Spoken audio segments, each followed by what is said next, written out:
I'm Dan Johnson talking with Chip Allen of SWT Aviation. You've been doing this a while, Chip. Give me a little bit of the history of your company. I have been doing this a while, Dan. 12 years ago, I went to Oshkosh to buy, believe it or not, one of our competitors' airplanes. And the salesman made me so mad that I went walking around Oshkosh looking for something else. And I stumbled across Cub Crafters. And a couple of the fairly new operation. The company was not new, the but company wasn't, but building the LSA airplanes, part of it the was LSA brand new. part was brand new. And a couple of the guys took me up to the grass strip and put me in a Sport Cub at the time, because that was the only LSA we built. And I fell in love with the airplane. I fell in love with the company. So when I came back from Oshkosh, I owned an airplane and I had the dealership for the Southeast. Had a pretty productive Oshkosh, It was a pretty productive Oshkosh. Fairly expensive one, too. It was a very expensive one. So you said an interesting thing. We're standing in front of one that also has the appropriate colors. Yes. Because I'm looking over your shoulder at one that's just as pretty, but it's red with a lightning bolt on it. It's almost and as pretty. That's just wrong. That is just wrong. I learned to fly in 1967 in a yellow Piper J3 Cub. Ah, you did. So you got a real partial to this. Cubs are supposed to be yellow. And I've owned, I think this is my 12th one, and they've all been yellow. And these are all demos, so you've been in business that long, you're getting a new demo every year, That's exactly right. A lot of people are probably envious of that, but that's the nature of being in the probably business. So. It costs a lot of money on the front end, but it's been a lot of fun, and we have a good time with it. So tell me what SWT does for Carbon Cub and how you operate your business briefly. I started SWT Aviation about 15 years ago because I had one of these lawyers that felt like you ought to have firewalls between all of your businesses. And I own another company called Southern Water Technologies. So that's where SWT Aviation came from. And at the time I owned a Beach Baron.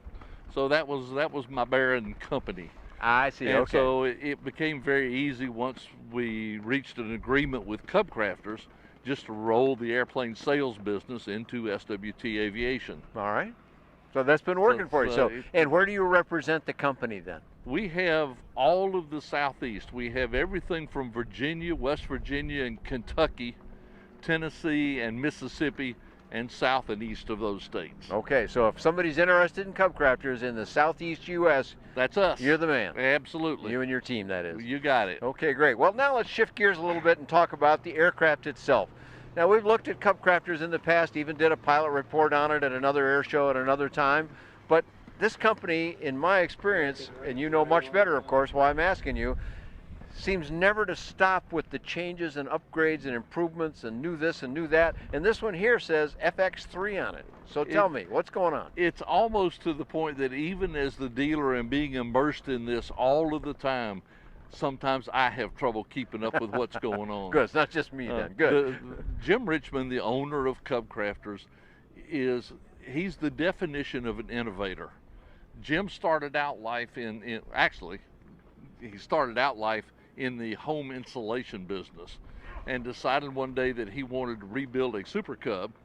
So he went to Alaska, because there are more wrecked Super Cubs in Alaska than anywhere else in the country. I believe it. He bought a wrecked Super Cub, came back to Yakima, and ended up selling the airplane before he got home. So he turned around. Right? So he turned around and went back to Alaska, and he bought two more, and he came back and he sold one of them right off. And the second one he sold to a gentleman in Yakima who then hired him to rebuild the airplane. And that was the start of Cub Crafters. And Cub Crafters, up until about 2002, didn't do anything but restore Super Cubs. Okay. So in the advent then, in 2002, we were about 2 years away, although we didn't know it then, but we were about 2 years away from light sport. That's exactly and that right. evidently gave Jim the entree that he needed to go, hey, we can do more than just restore these troubled ones that he got from Alaska and elsewhere and do something completely fresh. Jim knew from some guys that were involved with the ASTM that this whole light sport deal was in the works. And literally 2 years before it ever hit, Jim's brain was running 100 miles an hour trying to figure out how he could make a Super Cub be a light sport airplane. And it became very obvious that there was no way to do that because of the inherent empty weight of a Super Cub. So we started Yeah, that's out, like an 1,800-pound gross weight or some number like that. 1760. Okay, so that's pretty Exactly close. right. So obviously well out of the LSA range as it was just being forecast and turned out to be at that time. So what did he do? So he went to his engineering department. We've always had an engineering department. Cub Crafters owns 50 STCs for Super Cubs. Ah, So these okay, guys, okay. these guys have been doing a lot of engineering, and basically his edict to engineering was, I want you to start with a clean piece of paper. I want to be very similar dimensionally to a Super Cub. Jim is a big guy. He's like me. He's about 6'4" and 220 pounds. And he said, when the airplane comes off the assembly line, I better be able to get in and out of it easily and be comfortable flying it. And it's got, at the time, it had to weigh less than 890 pounds. Right. And engineering, of course, their eyes got about this big, and they didn't really know what to think about it. But the outcome of all of that was the airplane we called the Sport Cub. The Sport Cub, from the firewall back, is very similar to the airplane you see here. Okay. Yeah, But this one right here, just so people know, is the Carbon Cub, and then there's some more letters. Yep. You'll get to that later. We'll get but to those. The Carbon Cub is just a little more than the Super Cub. Yeah, that is true. A little more airplane, I mean. That's true. The original Sport Cub had a Continental 0200 engine in it. Okay. A lot of the early light sport guys were using that 0200. Very popular It's in a those days, bulletproof. It's a Cessna 150 engine. Right. They've been around forever. We weren't overly concerned about guys being able to take care of their airplanes. So we sold 90 Sport Cubs. Everybody that bought a Sport Cub wanted it to go farther, faster, get off the ground quicker. So once again, Jim's brain starts running and starts trying to figure out how to put a bigger engine in this airplane and maintain its light sport status. Which was, especially at that time, it was quite a challenge. It was a huge challenge. And the only way to do it was to design a new engine from the ground up. So he went to ECI. ECI for many, many, many years built parts for Lycoming engines. So they're really good engine guys, but they didn't build engines. All they did was build parts. So a marriage was formed between ECI and a company in Kamloops, British Columbia called Aerosport Power. And we had ECI build all of the parts. Aerosport Power assembled the engines and tested them, shipped them to Cub Crafters, and we put them in the airplanes. And that was sort of the birth of this. Now it's become much more common that people are using higher powered engines, but that was really, Jim was the leader in doing that. I think no doubt about it. He was on the cutting edge, there's no question. Let's talk about weight just a little bit, because Sure. One of Jim's favorite sayings is we don't do business with any vendor that doesn't know what a gram is. And literally in the light sport world, this is all about weight. This is about ounces. Well, it is in all airplanes, but it's especially important down here in our world. In this world. And so we took the magnetos off the engine and threw them in the trash can and put dual electronic ignitions in it. We got rid of the old cast iron oil sump that all of the old Lycoming engines used that weighed 12 pounds and fabricated an aluminum oil sump that weighs 1.2 pounds. Wow. And ended up cutting about 40 pounds off of the weight of the engine.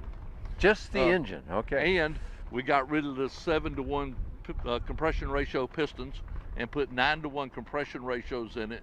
And when we put the engine on a dyno, it was 182 horsepower. Wow. So now we're looking at a light sport airplane with a 180 horsepower engine in it. But there's a problem. There's always a problem. There's always a problem. And the problem is, at the time, the ASTM used this formula to determine what the maximum empty weight of your airplane ought to be. Part of that formula was the maximum continuous horsepower of the engine. This engine that Cub Crafters in conjunction with ECI and Aerosport Power developed, since they're the manufacturer, they could set the maximum continuous horsepower anywhere they wanted to. If you look at any of these airplanes, these Carbon Cubs, Sport Cubs, they all have a little placard that says, at this altitude, you're limited to this RPM. And the reason for it is, we have an 80 horsepower maximum continuous horsepower. Oops. And the maximum continuous horsepower doesn't have anything to do with the engine. It has to do with that piece of paper that says light sport airplane. Yeah, right. So, Okay, so that's how we got to the 180 horse engine. We built 90 of the Sport Cubs with the O200s in them. Everything we've built since then has got a 180 horse engine in it. what have you seen change about the airplane that you found interesting? Not every detail, but the highlights. Probably the biggest change that I've seen is the continuing use of carbon fiber in the manufacture of the airplane. Hence the name Carbon Cub. Hence the name of the Carbon Cub. We have avoided using carbon fiber in anything structural. We're not Boeing, so we're not quite there yet. But any place that we could save a little bit of weight, we went to carbon fiber. Prop spinner, cowling, the pilot seat, the cabin door, the cockpit liner from the firewall back into the baggage compartment, sidewalls, wingtip bows out in the wingtips, the secondary longerons down the fuselage. These parts are all carbon fiber. Just to save weight. And we saved, when we... weight for strength anyway. Right, when we made that change, we cut 26 pounds out of the empty weight of the airplane. Wow. So it was a big deal. So that was Super Cub to Carbon Cub made those series of changes. Exactly. Okay. And we're still... And because you added extra weight in the engine, you had to keep trimming somewhere else. Had to trim you had to somewhere stay within else. those numbers. You got to make the numbers. We're still... Engineering has ongoing projects. We're looking at putting carbon fiber spars in the airplane. We're looking at putting carbon fiber struts on the airplane. All the same mission again, to keep that weight down. It's all about weight. While having good strength. Carbon fiber is very strong, stronger than steel, lighter than... That's what they say. Fiberglass and like that. I'm not sure I'm quite ready to fly one of these with a carbon fiber spar in it, but if Cub Crafters Engineering says it'll go, I'll go. Well, it works in some other airplanes. I'm sure they can figure that out. Okay, so a lot of great stuff about the airplane, but it's still basically a Cub. It's still, although a high-powered Cub and one that flies very well and it's a beautiful deluxe finish inside. But it still flies like a Cub, doesn't it? It does. Surprisingly, one of the things that people are very surprised to learn about this airplane is it actually has a Super Cub wing. Oh, it does? It's built differently, but it is the exact airfoil. It's a USA 35B, which is the old Super Cub airfoil. Okay. It worked well then, it works well now. The only two changes we've made to it is the airplane's got flaps, very effective flaps. The earlier ones didn't. The one you first flew in did not have flaps. It did not. Of course, it didn't go much faster than about 60 or 70, so it hardly needed 75 miles an hour. And the airplane has full span vortex generators on the leading edge of the wing. Okay. And the combination of flaps and vortex generators are what allow us to fly this airplane at 30 miles an hour. Which is what a lot of people probably enjoy doing. Going fast is not what you try and do in this aircraft. Going slow is kind of what you're trying to do. This is a low and slow airplane. Beautiful. A lot of the customers that we have that are buying this airplane are older guys that are reaching retirement. They've been flying Bonanzas and Barons and Cirruses, and they just want to slow down the pace of life. Money's not an object to them.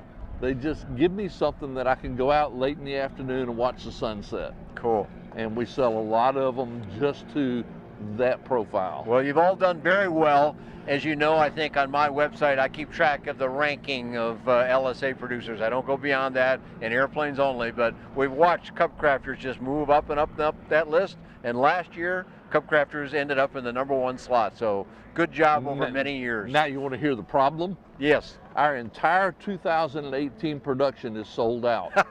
We are selling delivery positions right now in April of 2019. Well, I understand if I wanted to buy one, that might not be such great news, but I think it's great news because it suggests the company is healthy, going to continue. It's a growing company. Keep all those employees working, and, you know, sorry if you didn't get in on one earlier. The good news is there's probably some used ones out there or something like that you could go to if you couldn't wait. This has had an interesting impact on the used Carbon Cub market. I'm sure. In a way, it's good for that. As little as 3 months ago, there were probably 8 or 10 used Carbon Cubs on the market. I think there's 2 today. Is that right? So they get snapped up pretty quick. We're cleaning out the used Carbon Cub market, and that's good. Well, that makes it a good investment. That's good for all of us. You buy this aircraft, odds are you're going to sell it easily when you get ready to sell it. And it's also helping to keep the wholesale value of the used airplanes up. A lot of great information, Chip. Let's wrap it up here by you giving me a website address where we want to send people who say, man, I've been thinking about this, maybe this conversation here put them over the top, they want to order, or they just want to find out more. Where do we send them on the web? Cub Crafters has spent a ton of money at www.cubcrafters.com, and we have more information there on all of our different airplane models than anywhere else. And we can also find SWT Aviation through that? Yes, sir. Okay. Absolutely, and vice versa. Excellent. Lots of information about Cub Crafters and all sorts of affordable aviation available on buydanjohnson.com. Thanks for joining Chip Allen and myself here at Sebring 2018. Dan, thank you, sir. Always nice talking to you. My pleasure.